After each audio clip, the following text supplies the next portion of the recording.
In het Nederlands. Extra Journaal. Vers van de pers.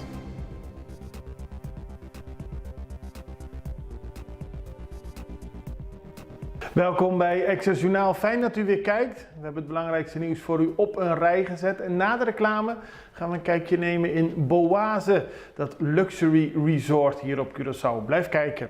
We beginnen met het belangrijkste nieuws en dat gaat over het in beslag nemen van 550 kilo cocaïne.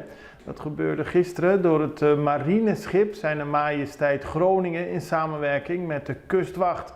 Die troffen in de loop van de dag ten zuidoosten van Curaçao een GoFast aan. Nou, men probeerde die natuurlijk te laten stoppen. Dat lukte niet. Er volgde een achtervolging en uiteindelijk kon de GoFast halt worden gehouden. Er zijn verschillende balen drugs in beslag genomen, 550 kilo in totaal.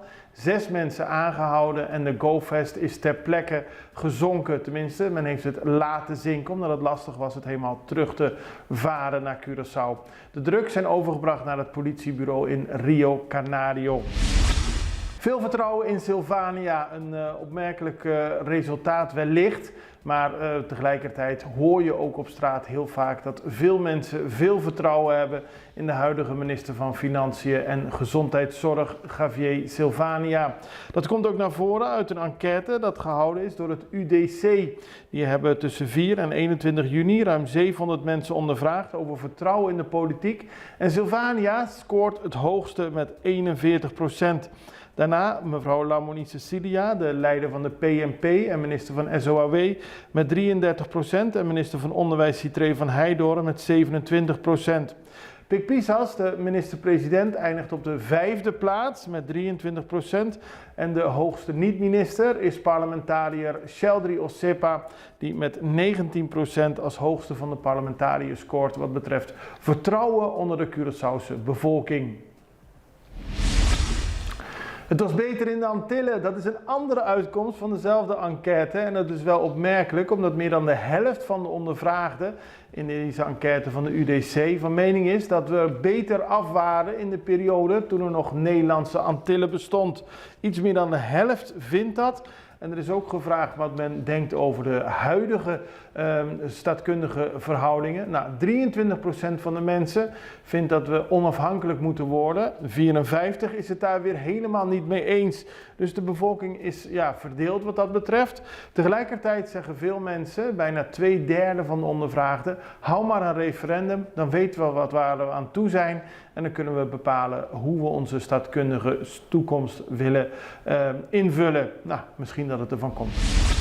Actie van SDKK-personeel. Werknemers van de gevangenis zijn gisteren de straat op gegaan.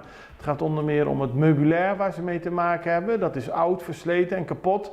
En ze zijn niet eens met de werkwijze van het managementteam en ook zijn er veiligheidsissues. Er is een gesprek plaatsgevonden met de minister van Justitie, Shelton Hato. Dus de werknemers zijn daar naartoe gegaan, hebben een gesprek gehad met de minister en die heeft toegezegd dat hij nieuw meubilair gaat kopen en ook dat er een tevredenheidsonderzoek zal worden gehouden. Dan gaan we naar een man die voor de rechter is verschenen omdat hij seksueel misbruik heeft gemaakt van een 14-jarig nichtje van zijn vrouw. Een hele treurige zaak die al speelde in 2017 en 2018. Het meisje was toen 14, de man 28. Het meisje raakte zwanger en heeft voor haar moeder lange tijd verzwegen wie de vader was. Het kind is doodgeboren. Uiteindelijk heeft ze tegen de moeder verteld dat het het familielid was die haar had misbruikt. Deze zaak kwam voor de rechter. Om te bewijzen dat hij de vader was, is het lichaampje van de baby nog opgegraven. En uiteindelijk is er een eis van 3 jaar tegen de man op tafel gelegd, waarvan 1 jaar voorwaardelijk. Hij ontkent dat hij haar gedwongen heeft tot seks, maar hij zal wel gestraft worden. Hoeveel, dat bepaalt de rechter over 3 weken. Nog meer rechtbanknieuws. Een opmerkelijke zaak van een 74-jarige man die op 15 april van dit jaar zijn buurman meerdere malen met een vismes in de buik heeft gestoken. Er was 6 jaar geëist, maar de rechter heeft hem 2 jaar gegeven. De man moet wel direct zijn straf uitzitten. Hij had aangegeven dat de buurman een week eerder de vrouw en het kind van de latere dader had aangevallen of verbaal had lastiggevallen. Het is een lange burenruzie die natuurlijk heel tragisch is geëindigd. En dan gaan we naar de werknemers van de FDIP. Die zijn ontevreden, zijn gisteren begonnen aan een vergadering onder werktijd met vakbond APFO. Het gaat om werknemers van de Fundación Desarrollo y Progreso. Zoals u weet hebben alle werknemers van de overheid een gratificatie gekregen, beter bekend als San Anthony. Dat geld is ook op de bankrekening van FDIP gestort, ruim 58.000 gulden. Zo werd gisteren aan de pers ook doorgegeven.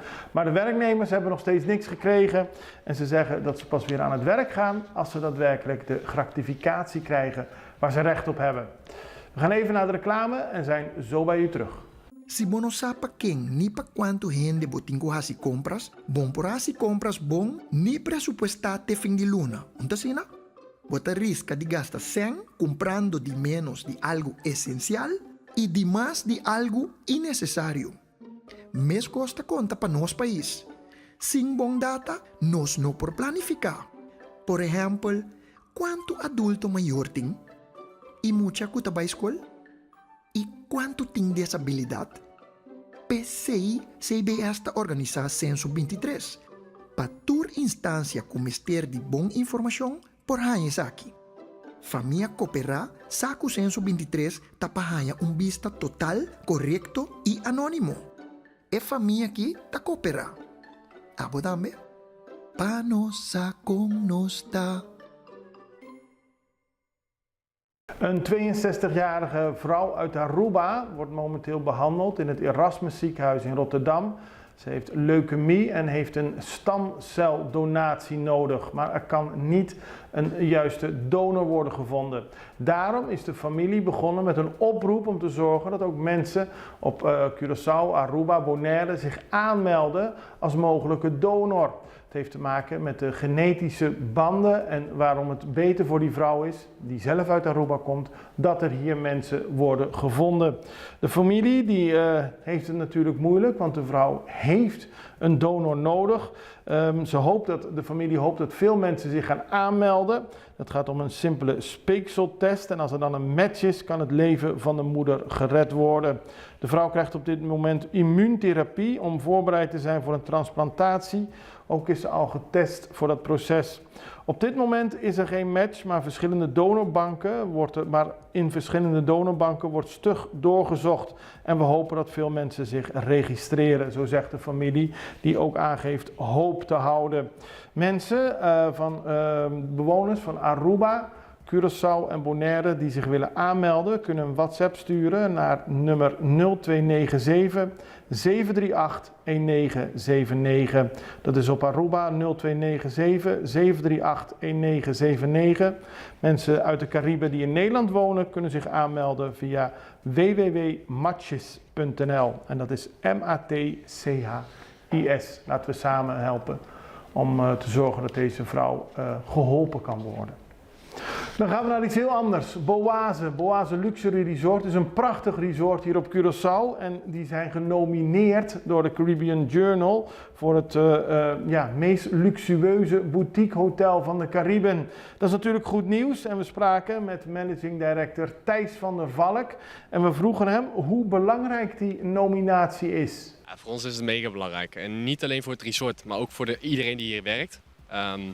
Het geeft toch voldoening aan de mensen. En het laat hun dedication zien, het hard werken en de liefde voor het bedrijf. En daar doen we dat vinden we het allerbelangrijkste. Dan zijn jullie een van de mooiste Caribbean Boutique Awards. Wat betekent dat jullie een van de bijzondere plekjes in de Cariben zijn?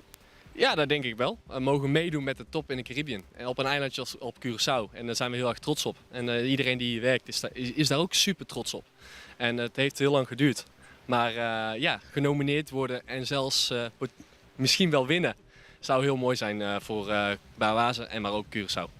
Iedereen kan nog stemmen, dus dat kan nog tot eind van september. Dus ik roep ook iedereen op om dat werkelijk te doen. Je zegt het heeft lang geduurd. Boase is 20 jaar geleden ongeveer begonnen? Ja, we zijn rond 2002 begonnen.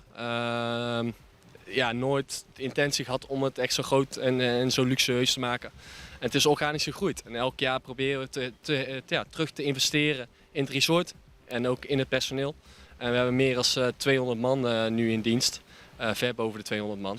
En mensen die ook al heel lang bij ons werken. We hebben mensen die al meer dan 13 jaar bij ons werken. En daar zijn we echt trots op. Je zegt het is organisch gegroeid, hoe groot het is en hoe luxueus het is. Hoe groot is het en hoe luxueus is het? Hele goede vraag. Momenteel hebben we 23 eenheden, 2 restaurants. Je gebruikt niet kamers, hè? Nee, we gebruiken geen kamers, omdat een accommodatie kan meerdere kamers hebben. We zitten zo rond de 70 gasten als we vol zitten. En hoe luxueus is het? Ja, ik zou zeggen, kijk, je ziet het nou voor jezelf. We zijn er wel heel erg trots op. Elke steen is met de hand neergelegd zoals wij dat wilden. En met de lokale bevolking en de lokale aannemers hebben we dat voor elkaar gekregen. En het gaat heel goed. Maar het is met de lokale bevolking, maar het is geen massatoerisme. Het is echt voor de mensen die echt iets specifieks, iets heel speciaals willen. Het is ook niet goedkoop, dat mogen we ook zeggen. Maar is er voldoende markt voor? Zitten jullie vaak vol? Ja, het gaat gelukkig heel goed. Zeker na COVID is het wat drukker geworden. In eerste instantie natuurlijk de Nederlanders die alleen naar Curaçao toe konden. En waar wij al 6 jaar, 7, 8 jaar op inspelen is de Amerikaanse markt. Samen met de Canadese markt. Fantastisch wat Tjaat en CTW hebben gedaan met de Latijns-Amerika die nou ook steeds meer gaan komen. Daar is genoeg markt voor. We proberen het wel heel niche te houden omdat wij heel erg graag met die 200 plus stafmembers die we hier hebben rondlopen, proberen we heel erg gepersonaliseerde service te geven aan de gasten. Ja. Vandaar dat het ook wat aan de duurdere kant is. Maar als je ons vergelijkt met vergelijkbare projecten in het Caribisch gebied, dan zitten we eigenlijk nog eronder. Maar wij vinden het goed zo. Ook vroegen we Van der Valk of er los van de toeristen ook lokale mensen naar Boase komen. En hij gaf daarop het volgende antwoord. Tijdens COVID hebben we het wel heel veel gehad. We hebben toch heel veel lokale gasten gehad. Dat vinden we ook het allerleukste. Natuurlijk het stukje paradijs op Curaçao aan hun geven en te laten zien. Soms hebben we lokale. En daar kijken we dan ook echt naar uit. Er is een hele discussie op Curaçao over waar we naartoe moeten met toerisme. We hebben nog nooit zoveel toeristen gehad als afgelopen maand. Hoe staan jullie erin? Is het belangrijk dat Curaçao als eiland op zichzelf groeit en op die manier meer mensen aantrekt? Natuurlijk een lastige vraag. Nadat Isla dicht is gegaan, was dit de enigste pilaar nog die Curaçao had, het toerisme. Wij proberen daar alles aan bij te dragen wat wij kunnen. Om te zorgen dat er genoeg binnenkomt voor het eiland Curaçao. Ik denk wel dat Curaçao de hidden gem van de Caribbean is. En heel veel potentieel heeft. Zeker. Maar we moeten wel goed blijven mixen. We moeten niet alleen op Amerika blijven richten. Of alleen op Canada of alleen op Nederland. Ik denk dat de goede mix er is. En dan heeft iedereen het gevoel dat ze ook echt daadwerkelijk op vakantie zijn. En dat samen met alle andere USP's die Curaçao heeft, denk ik dat het iets heel moois kan zijn. Ja, de gang van het toerisme is natuurlijk een lastige vraag, zoals hij zelf heeft aangegeven. Maar Boase laat zien dat een mooi en luxe hotel ook zeker op Curaçao mooi van pas komt. De mensen die daar naartoe willen gaan zitten in de hogere segmenten van de toeristenmarkt, maar ze genieten met volle teugen als ze naar Boase gaan. Dit was het belangrijkste nieuws. Wij zijn er morgen weer. Bekijkt u ons op Facebook, druk dan op de knop volg. Bekijkt u ons op YouTube, druk dan op de knop abonneren en dan zien we elkaar morgen weer. Het allerbeste, tot ziens, dag.